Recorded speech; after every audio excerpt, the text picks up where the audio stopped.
Eyo papagbola ring malasing. Apinining inutos ng Pampanga Governor Dennis Delta Pineda, kareng pamuntok na rin balang barangay katukining milyaring rambol keng covered court ning barangay Mitla proper ning Porac, Pampanga anyang Domingo, October 1. Metela pauli na ning pamanyaksak deng mikapatad ay Machu more than 26 anyos at Imario 25 anyos. Base keng inisyal na investigasyon dareng pulis, may kapikunan laking piyalong dening biktima at reng mitatang sospek ay Robert at Rex Save.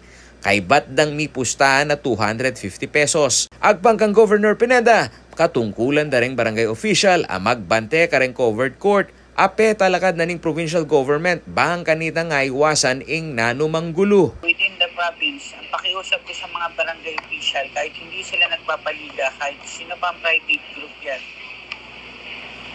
bawalan nila kung nandyan sa area of responsibility nila, all officials, all elected officials, barangay to municipal, if there's a league na ang mga players nakainom, pa-stop nila yan.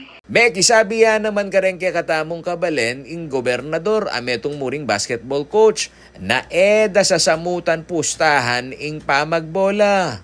Any sports dito sa atin, huwag nilang haluan ng pustahan.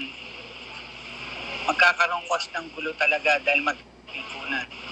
Pag yung mga natalo at hindi sanay, hindi marunong tumanggap ng pagkatalo, yan ang pagsisimula ng gulo.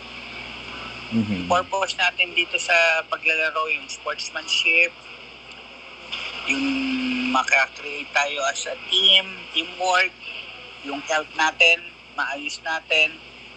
Yun yung mga bagay na dinadala itong baga-outcome itong sports, pero hindi dapat mapunta sa ganitong bagay.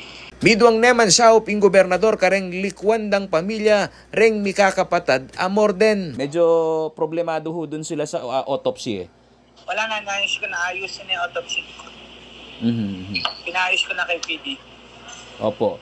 Binigyan ko na kung ano yung mga dapat bayaran. Samantala, pamuring kanumakapanwala ay Maria Claire Hayan keng milyari king kayang asawa ay Machu. Ing dapat sanang simple mong aldoning painawa para karela, mira siya pa king trahedya. Yung nahawakan ko na po yung asawa ko, nagulat naman po ako yung kapatid niya po na inano po ng bato sa ulo. Yung nandun na po siya sa saresa. Tapos bigla po siyang natumba.